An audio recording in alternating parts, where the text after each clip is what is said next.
on November 8th, 2008. I was 8 years old. I didn't process this day as political. Instead, it felt like a day of pure celebration, and the feeling of hope was palpable. Our teacher began class by showing us Obama's speeches, talking to us about what made this president different and why that change was a good thing. I remember standing in the street and people were driving by with their windows down and cheering. Woo! I instantly fell in love with feeling like I was a part of something much bigger than myself. But on November 8th, 2016, I woke up with a very bad stomachache. I couldn't stop shaking. I had so much anxiety. I decided to go to watch the results of the election with a few friends at a party.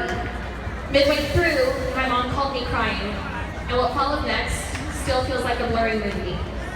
We saw red.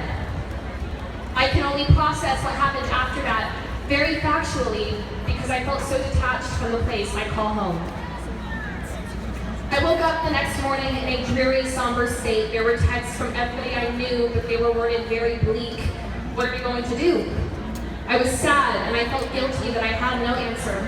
I tried to fill this emptiness with a rushed activism that put a Band-Aid on the pain, but did not solve it. Then, about a month later, something great happened. We didn't want to sit and grow complacent in our own singular pain. We wanted to turn that pain into something stronger, something more malleable, which we realized could only be done in numbers. Yes! Yes! Yes!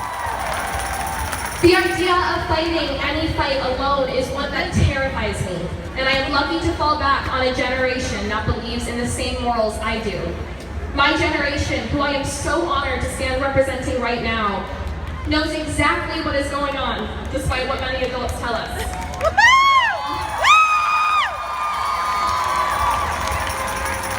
We know what's happening because it's happening to us too. We are so actively engaged in these conversations surrounding intersectionality and what freedom actually means that we are willing to risk our lives for it. It is a time so vulnerable that you see the world in two very honest ways: human rights or the lack thereof. My generation is made up of activist friends in England, in Japan, in France, and more, and we have never met each other in person. We are a generation that recognizes the collective power and potential that can be generated through social media, and we work to educate one another when we do not understand. This is largely overlooked by the news and in general politics, simply because we cannot vote. My generation may not have had a technical legal voice in this election, but that doesn't stop me from saying that we are already the most politically active one. Yeah! Yes! Yes! Yes!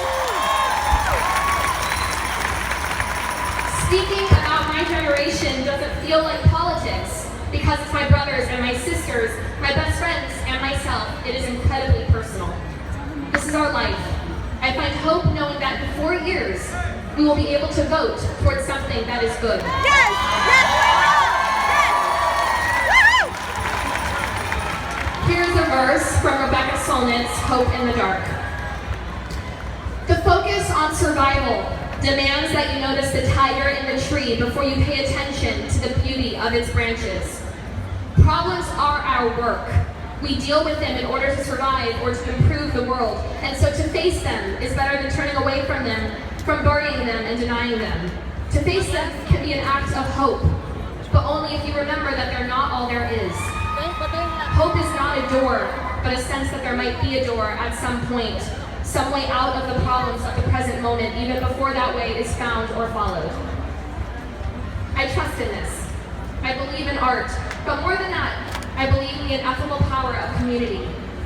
If women, if queer people, if people of color have survived this long in a world that refuses to represent them, that must amount to a force much greater than one man with nothing more to invest in than his ego.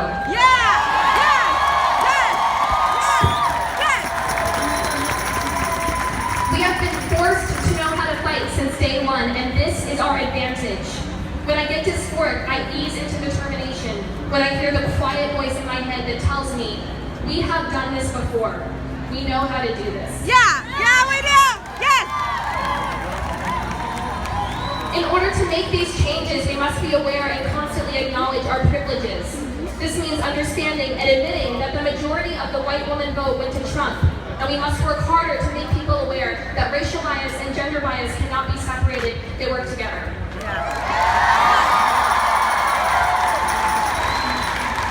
This means actively practicing and actively working to undo any biases we hold in our minds, because it should not be up to those communities to explain it to us.